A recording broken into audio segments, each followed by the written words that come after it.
A recent Economist/YouGov poll has shed light on the current political landscape in the United States, revealing significant insights into party favorability, potential presidential candidates for 2028, and reactions to recent controversies within the Trump administration. As the nation gears up for future elections, these findings highlight the divisions and dynamics at play among voters. The poll indicates a stark difference in the net favorability ratings of the Democratic and Republican parties. Currently, the Democratic Party holds a net favorability of -28, while the Republican Party stands at -11. This disparity is echoed in perceptions of party leaders, with House Speaker Mike Johnson and Senate Leader John Thune receiving similar ratings, but Democratic Senate Leader Chuck Schumer facing a much steeper decline at -33.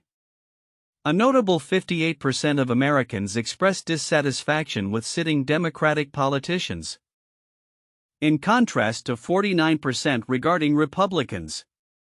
The survey further illustrates that many American voters perceive the Democratic Party as too ideologically extreme, with 46% indicating it is too liberal.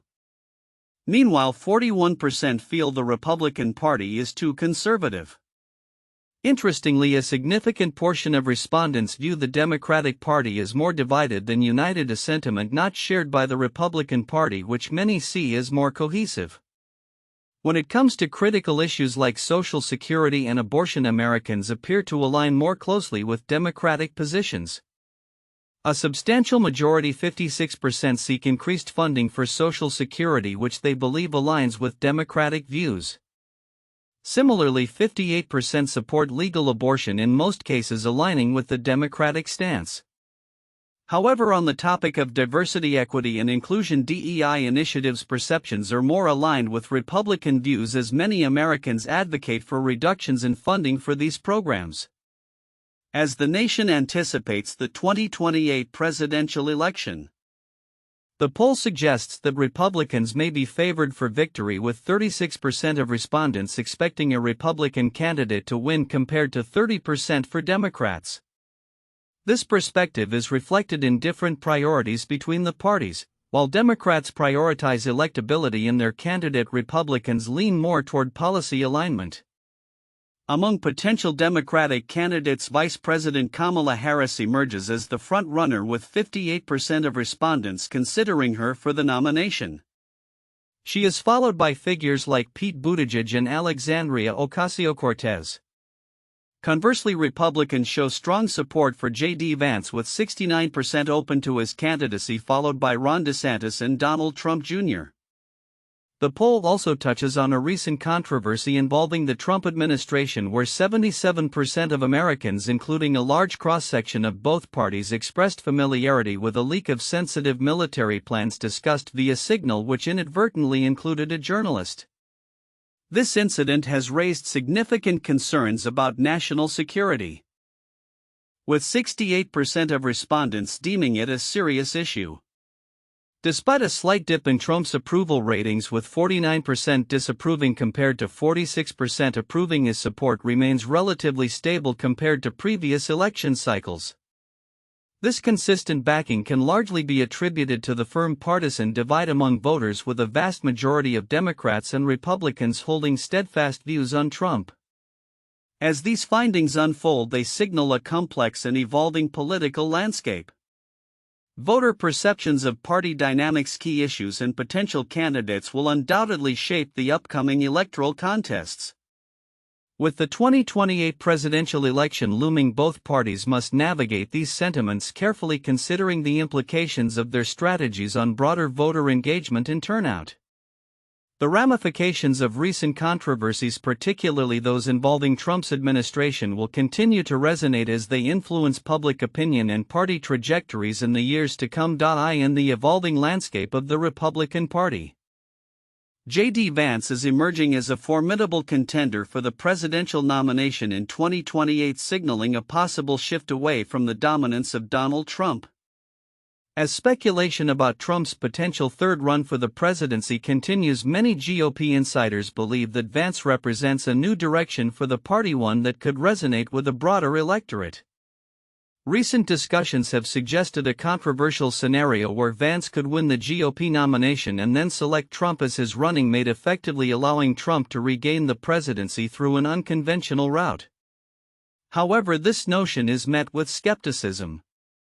Many Republicans assert that the party does not need to revert to Trump's leadership style to secure electoral success. Vance, who previously served as a U.S. Senator from Ohio, has demonstrated a knack for articulating conservative values in a manner that is both compelling and relatable. Vance's recent performance has highlighted his ability to effectively communicate the core tenets of the Republican agenda.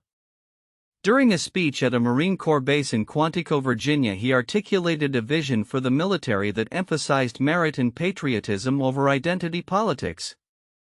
Under President Trump's leadership, we believe in a very simple principle. We care about excellence and we care about patriotism, Vance stated, reinforcing the notion that he can project Trump's policies without the associated controversies. His background adds depth to his appeal. Vance's journey from a challenging upbringing marked by domestic violence and substance abuse to graduating from Yale Law School and penning a best-selling memoir resonates with many voters who value personal resilience.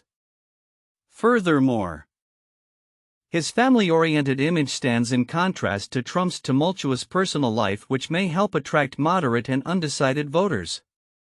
While Vance is a strong contender, he is not the only figure in the Republican lineup. Other potential candidates like Nikki Haley and Marco Rubio suggest the party has a wealth of talent ready to step into leadership roles. Republicans are currently enjoying a more unified front compared to their Democratic counterparts, who are perceived as struggling with internal divisions. Recent polling indicates a significant disparity in satisfaction levels among party members, with 76% of Republicans expressing contentment with their politicians compared to just 53% of Democrats. Looking toward the 2028 presidential election, the Republican electorate appears to lean towards candidates who align closely with their policy priorities rather than merely those who can win in a general election. The latest data from an Economist/YouGov poll reveals that a remarkable 69% of Republican voters would consider Vance as their nominee, showcasing his strong grassroots support. As the political arena heats up, the implications of Vance's potential candidacy may extend beyond the Republican primaries. His ability to connect Trump's base with a newer, more diverse coalition could redefine the party's future. The Republican Party stands at a crossroads, and Vance's leadership could pave the way for a generational shift that might resonate with a broader spectrum of American voters. In the coming months, as Trump continues to influence party dynamics, Vance's approach will be closely scrutinized. Should he successfully navigate the complexities of the current political landscape, he could not only redefine the Republican Party's identity but also set the stage for a new era in American politics. As the 2028 election approaches, all eyes will be on Vance to see if he can leverage his unique positioning to lead the GOP into a new chapter. In a significant political move, U.S. Representative Chris Pappas has announced his candidacy for the U.S. Senate, setting the stage for an intense race in New Hampshire as the state gears up for the 2026 elections. Pappas, who has served in the House of Representatives since 2019, made the announcement on April 3, 2025, emphasizing his commitment to representing the interests of New Hampshire residents on a larger platform. The decision comes at a time when the political landscape in New Hampshire is particularly dynamic. Pappas, a member of the Democratic Party, has been a prominent figure in the House. Known for his focus on issues such as healthcare, economic growth, and climate change. In his announcement, he stated, "I believe that we can build a better future for our communities, and I am ready to take that fight to the U.S. Senate." His campaign is expected to resonate with voters seeking progressive solutions and a voice that prioritizes local concerns on a national stage. As Pappas embarks on this new journey, he will be contending with the backdrop of a Senate that has become increasingly polarized. The Democratic Party, while currently holding a slim majority, faces challenges in maintaining control, particularly with critical elections on the horizon. Pappas's experience in the House could provide him with the necessary insights and strategies to navigate the complex dynamics of the Senate should he secure the nomination. Moreover, Pappas's entry into the Senate race may influence the electoral strategies of both parties in New Hampshire. The state has traditionally swung between Democratic and Republican candidates, making it a key battleground. As the campaign unfolds, Pappas will likely focus on mobilizing younger voters and independent constituents, demographics that played a significant role in his previous electoral successes. While Pappas is gearing up for the Senate race, he is not the only candidate in the mix. Nebraska's Dan Osborne is also exploring a midterm bid against incumbent U.S. Senator Pete Ricketts, highlighting a broader trend of challengers emerging across the country. This reflects a growing sentiment among politicians and activists that incumbency can be challenged, particularly as public opinion shifts on pressing issues such as the economy and social justice.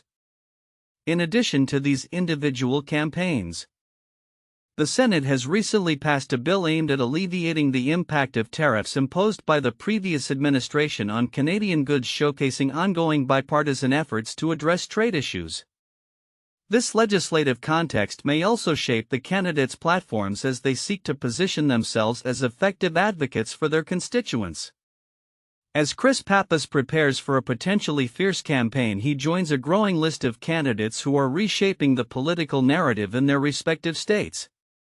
The coming months will be crucial not only for Pappas and his campaign but also for how New Hampshire's political landscape evolves leading up to the 2026 elections. Voters will be closely watching how issues are framed and debated, as well as how candidates respond to the evolving concerns of their constituents in a rapidly changing political environment. With Pappas's commitment to progressive values and a focus on local impact, he aims to carve out a significant presence in the Senate race, one that could influence not just New Hampshire but the broader national political discourse, in a move that could reshape the political landscape of New Hampshire. U.S. Representative Chris Pappas has officially declared his candidacy for the U.S. Senate. Announcing his intention on April 3, 2025, Pappas aims to secure the seat currently held by Senator Jeanne Shaheen, who has yet to indicate her plans for re-election. This development comes at a critical juncture as the Democratic Party prepares for an increasingly competitive electoral landscape in the upcoming midterms. Pappas, who has represented New Hampshire's 1st congressional district since 2019, is positioning himself as a unifying candidate who will focus on key issues impacting New Hampshire residents. In his announcement, he stated, "I am running for the Senate because I believe we need a voice that listens to the people and puts their needs first." His campaign will likely emphasize economic recovery, healthcare access, and environmental sustainability, issues that resonate deeply in a state that has seen its fair share of challenges in recent years. Meanwhile, the political scene is heating up in Florida, where recent special elections have drawn considerable attention. Republican Randy Fine emerged victorious in a closely watched race for the U.S. House District 6 seat, defeating Democrat Josh Weil. Fine's win, however, came with a reduced margin of approximately 14 points, a stark contrast to the 30-point advantage that the district previously leaned toward Donald Trump in the last presidential election. This outcome has raised concerns within the Republican Party about their prospects in the upcoming midterm elections. The Democratic Party had high hopes for Weil, a public school teacher whose campaign raised an impressive $12 million, significantly outpacing Fine's $1 million. Despite his loss, Weil's strong showing has energized the Democratic base, leaving party members optimistic about their chances in future contests. "We have shown that we can compete in places where we weren't expected to," Weil remarked after the election results were announced. The two special elections in Florida not only highlight the shifting dynamics within the state's political fabric but also signal potential vulnerabilities for Republican candidates as they gear up for the broader electoral battles ahead. As voters increasingly express concerns about government spending and social programs, the recent results may serve as a barometer for the national mood heading into the midterms. With Pappas's Senate bid and the shifting tides in Florida, both parties are acutely aware of the stakes involved. For Democrats, Maintaining momentum and capitalizing on recent gains will be crucial. For Republicans, ensuring unity and rallying support from their base will be essential in preserving their legislative agenda. As the 2025 midterm elections approach, both parties will undoubtedly be watching these developments closely, as they could well dictate the balance of power in Washington for years to come. In a landmark ruling that could reshape the legal landscape surrounding employment and product liability, the U.S. Supreme Court has determined that lost wages may be recoverable under the Racketeer Influenced and Corrupt Organizations Act (RICO) due to false advertising. This decision emerged from the case of a truck driver who lost his job after testing positive for THC, the psychoactive component of marijuana, allegedly due to consuming a pain relief product marketed as THC-free. On April 2, 2025, the court issued a narrow 5-4 ruling in Medical Marijuana Incorporated v. Horn, allowing the driver to pursue claims against the sellers of the pain relief product under RICO. The ruling emphasizes that a plaintiff can seek treble damages for economic losses stemming from personal injuries, thereby broadening the scope of RICO, which was originally designed to combat organized crime.